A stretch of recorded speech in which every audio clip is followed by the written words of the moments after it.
نوجوانوں میں کہ کوئی نوجوان یہاں پر پاکستان میں رہنا نہیں چاہتا اور کہتا ہے کہ یہاں مواقع نہیں ہیں ہمارے لیے، جابز نہیں ہیں ہمارے لیے، اپرچونٹیز نہیں ہیں ہمارے لیے، مہنگائی بے تحاشا ہو گئی ہے، گزارا کرنا مشکل ہے، کیسے گھر کا نظام چلے گا؟ اگر ہم باہر جائیں گے تو کچھ نہ کچھ سلسلہ بنے گا۔ ظاہر ہے کتنے لوگ باہر جا پائیں گے اور کتنے لوگ باہر جا کر اپنی مرضی کے مطابق کوئی کام کر سکیں گے، یہ خود ایک سوالیہ نشان ہے۔ اس کے نتیجے میں جو مسائل پیدا ہوتے ہیں وہ اپنی جگہ۔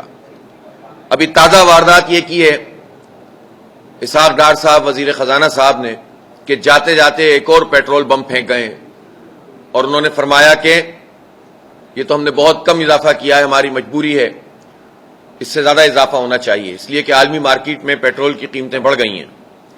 جب عالمی مارکیٹ میں پیٹرول کی قیمتیں کم ہوتی ہیں تو کیا یہ کمی کرتے ہیں؟ انہوں نے تو سوچا ہی نہیں ہے عوام کا۔ میں پوچھنا چاہتا ہوں اسحاق ڈار صاحب سے کہ انہوں نے وزیروں کا پیٹرول کتنا کم کیا، انہوں نے بیوروکریسی کا پیٹرول کتنا کم کیا، انہوں نے فوج سے بات کی کہ افسران کا پیٹرول جو ذاتی خرچ کا ہے وہ کم ہونا چاہیے، دفاع کے اوپر تو ہم کمپرومائز نہیں کر سکتے۔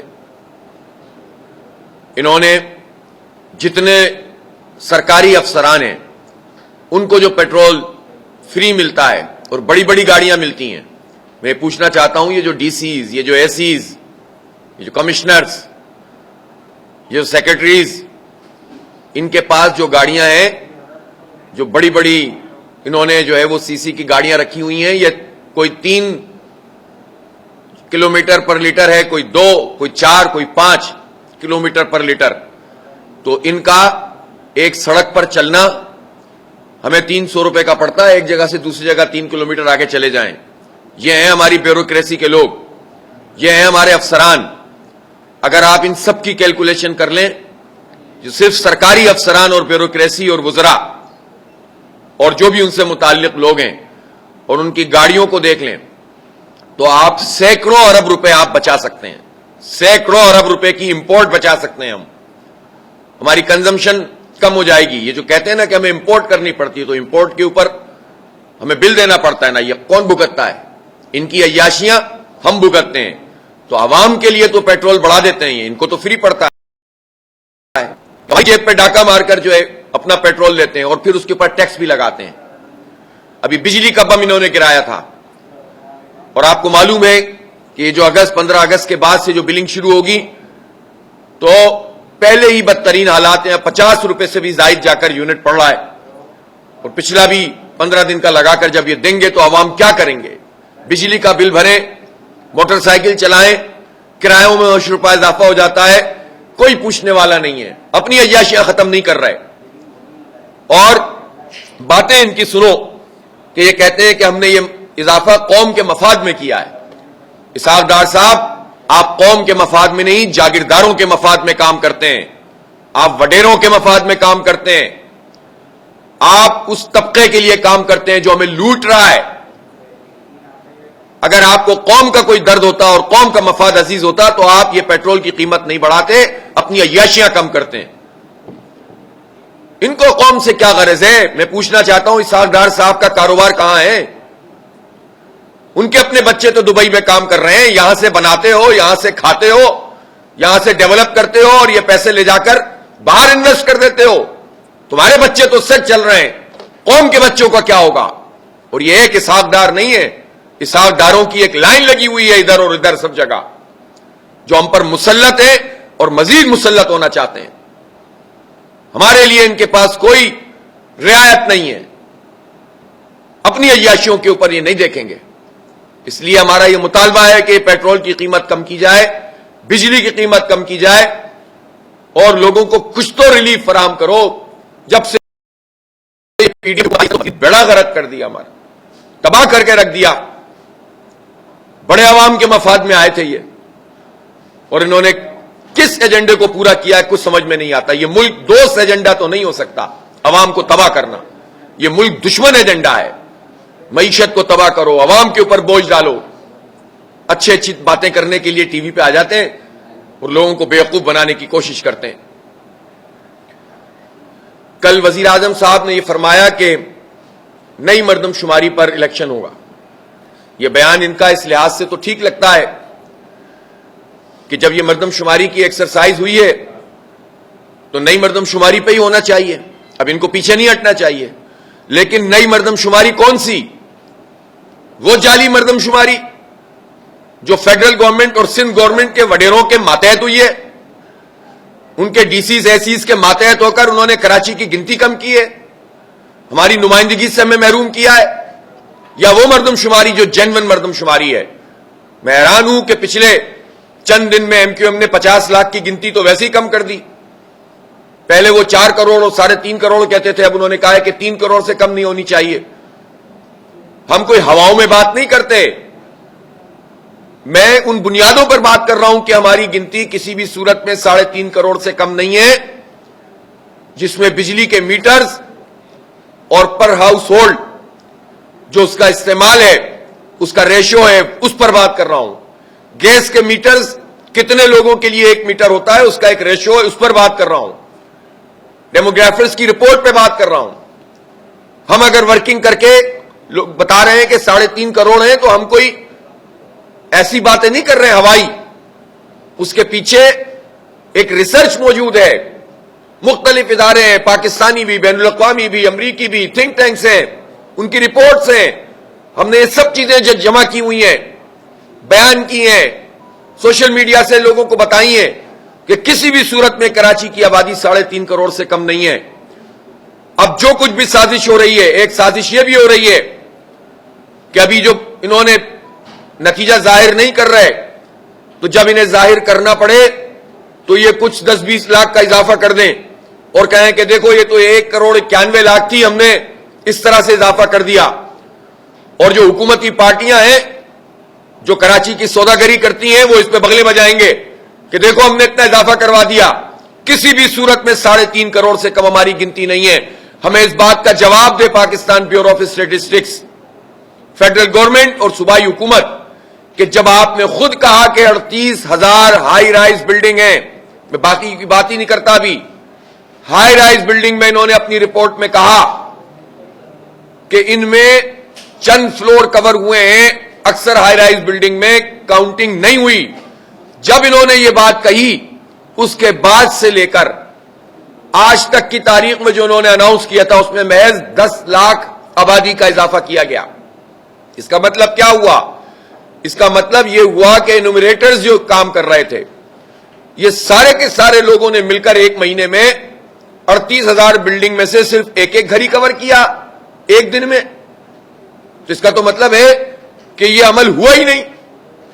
اور اب بھی یہ کام دھندا کیا جائے گا کہ یہ شناختی کارڈ جو نادرا کا ڈیٹا سے مستقل پتے کی بنیاد پہ جو لوگ جن کے گھر موجودہ رہتے ہیں کراچی میں، مستقل پتہ کہیں گاؤں میں، کے پی میں، پنجاب میں، انٹیریئر سندھ میں، بلوچستان میں، تو ان کو وہی کاؤنٹ کرنے کی سازش ہو رہی ہے. اس لیے کہ اب ہمیں نہیں پتا اس وقت کیا کام کیا جا رہا ہے. اب نکلے گا تو اس طرح نکلے، کیونکہ خود نادرا یہ بتا چکا ہے آفیشلی کہ 1 کروڑ 91 لاکھ لوگ رجسٹرڈ ہیں نادرا میں جن کے مستقل پتے ہیں کراچی کے. تو کیا ہم نہیں جانتے اس بات کو؟ کیا پرائم منسٹر نہیں جانتے؟ کیا چیف منسٹر نہیں جانتے کہ کراچی میں ایسی آبادی کروڑ کے 1.5 کروڑ کے قریب ہے کہ جن کے مستقل پتے کراچی کے نہیں ہیں؟ کراچی ویلکم کرتا ہے سب کو، کراچی سب کا شہر ہے. اسی لیے ہم کہتے ہیں کہ ہر سندھی کو گنا جائے، ہر پختون کو گنا جائے، کسی کا بھی استحصال نہ کیا جائے، ہر مہاجر کو گنا جائے، ہر بلوچ کو، ہر پنجابی کو، جو یہاں رہتا ہے اس کو گنا، چاہے مسلم ہو غیر مسلم ہو. اصول ہی یہی ہے. لیکن اگر یہ کارروائی ڈالنے جا رہے ہیں کہ آنکھوں میں دھول جھونکنے کے لیے 10-20 لاکھ کا اضافہ کرو اور لوگوں کو بے وقوف بناؤ کہ دیکھو ہم نے جو ہے وہ اتنا زیادہ بڑھوا دیا، تو میں یہ کہنا چاہتا ہوں کہ یہ سازش کامیاب نہیں ہوگی. جماعت اسلامی اس کی بھرپور مزاحمت کرے گی. الیکشن نئی مردم شماری پہ ہوگا، لیکن جعلی مردم شماری پہ نہیں، اصلی مردم شماری پہ ہونا چاہیے. نہ 2017 پہ، نہ نئی مردم شماری اگر جعلی ہوگی نہ اس پہ. نئی مردم شماری، صحیح مردم شماری جس میں کراچی کا ایک ایک فرد گنا جائے گا، اس پر الیکشن ہو، اس کے لیے حلقہ بندیوں اور اس میں ٹائم کو ریڈیوس کریں. آپ تو روز قانون سازی کر رہے ہیں, روز بل پاس کر رہے ہیں. آپ یہ کیوں کہتے ہیں کہ اتنا وقت لگے گا اتنا وقت لگے گا؟ آپ نے تو 15 بندوں کے اوپر پاکستان کی تقدیر کے فیصلے کرنے شروع کر دیے, بڑے بڑے قانون پاس کرنے شروع کر دیے. اسمبلی میں 30 لوگ بیٹھے ہوتے ہیں, 15 لوگ بیٹھے ہوتے ہیں. یہ تو آپ نے جمہوریت کا حال کیا ہوا ہے بدترین. تو اس معاملے میں بھی آپ کیجئے, تھوڑے سے بندے زیادہ بلا لیجئے اور پاس کر دیجئے کہ اب 4 مہینے کے بجائے 2 مہینوں میں حلقہ بندیوں کا پروسیس مکمل ہوگا, تاکہ وقت پر الیکشن ہو. اور وقت پر الیکشن کرانا کراچی کے عوام کی ذمہ داری نہیں, الیکشن کمیشن اور حکومت کی ذمہ داری ہے. یہ کراچی کے عوام کا مسئلہ تھا کہ پنجاب کے الیکشن ابھی تک نہیں ہوئے, کے پی کے الیکشن ابھی تک نہیں ہوئے, جو مئی میں اور اپریل میں ڈیو تھے, یہ ہم نے روکا تھا. اب اگر ہم مطالبہ کریں کہ ہماری گنتی پوری کرو تو ہم سے لوگ پوچھتے ہیں کہ اس کا مطلب ہے آپ الیکشن ڈیلے کرنا چاہتے ہیں. او بھائی, ہم الیکشن ڈیلے نہیں کرنا چاہتے. وہ لوگ کرنا چاہتے ہیں کہ جنہوں نے مردم شماری بھی غلط کی ہوئی ہے اور وہ بزور طاقت آ کر مسلط ہو گئے ہمارے اوپر. اس لیے یہ حکومت کی اور الیکشن کمیشن کی ذمہ داری ہے. ہمیں گنتی پوری چاہیے. اسی طرح ووٹر لسٹ صحیح چاہیے. ہمارے یہ جو الیکشن کمیشن کے صوبائی یہاں پر چیف الیکشن کمشنر ہیں, باتیں ان کی سنو تو لگتا ہے کہ اتنی شفافیت پیدا ہو گئی ہے کہ ہر نظام بالکل ٹھیک ہو گیا ہے. لیکن ساری جعل سازی میں یہ چیف الیکشن کمشنر سندھ یہ انور چوہان صاحب, پورا نام ان کا اعجاز انور چوہان صاحب, یہ موجود ہوتے ہیں. بلدیاتی الیکشن میں جتنی جعل سازی ہوئی, جتنے نتیجے تبدیل ہوئے, اس میں بنیادی کردار اعجاز انور چوہان کا تھا. اور جعلی مردم یہ جو ووٹر لسٹیں ہیں 30% سے زیادہ, تقریباً 40% ووٹر لسٹوں میں گڑبڑ کر دی گئی ہے. کون ذمہ دار ہے؟ میٹھی میٹھی باتیں کرنے سے کچھ نہیں ہوتا, کام کرو. تنخواہ لیتے ہو, ہمارے ٹیکسوں کے پیسوں پہ پلنے والے ہمارا ہی کام نہیں کریں, ہمیں ہی نمائندگی سے محروم کریں, ہماری ووٹر لسٹ صحیح نہیں بنائیں. ان کو حساب دینا پڑے گا اور کوئی اکاؤنٹیبلٹی ہونی چاہیے جس کی بنیاد پر ان جعل سازوں کو ہم پکڑ سکیں. ان سے بات کرو تو کہتے ہیں کہ توہین الیکشن کمیشن. کاہے کی توہین؟ آپ جو عوام کی توہین کر رہے ہیں, آپ جو نتیجے تبدیل کر رہے ہیں, آپ جو پیپلز پارٹی کی بی ٹیم بنے ہوئے, آپ جو مل کر ہمیں تباہ و برباد کرتے ہیں, ہماری نمائندگی کے حق سے عوام کو محروم کرتے ہیں, اس توہین کا بدلہ کون لے گا؟ کوئی قانون ہے جو آپ کو پکڑ سکے؟ اس لیے ووٹر لسٹیں بھی درست کی جائیں. اور مردم شماری پہ تو میں بات کر ہی چکا ہوں کہ کسی صورت میں بھی یہ جعلی مردم شماری قابل قبول نہیں ہوگی. تیسرا بڑا مسئلہ پانی کا شدید ترین بحران ہے اس وقت. اور اس بحرانی کیفیت میں ہمارے مرتضی وہاب صاحب نے پانی کے کنیکشن کاٹ دیے. اور کنیکشن کون سے کاٹ دیے؟ جس سے عوام کو پانی مل رہا تھا. جو بڑے بڑے کنیکشن جس پہ دھندا چل رہا ہے ان کی پارٹی کا اور پورا نظام چل رہا ہے سندھ حکومت کا اور پیپلز پارٹی کا, ایک لائن مین سے لے کر بلاول ہاؤس تک کا نیٹ ورک بنا ہوا ہے, وہ کنیکشن نہیں کاٹیں گے, وہ پنکچر نہیں صحیح کریں گے.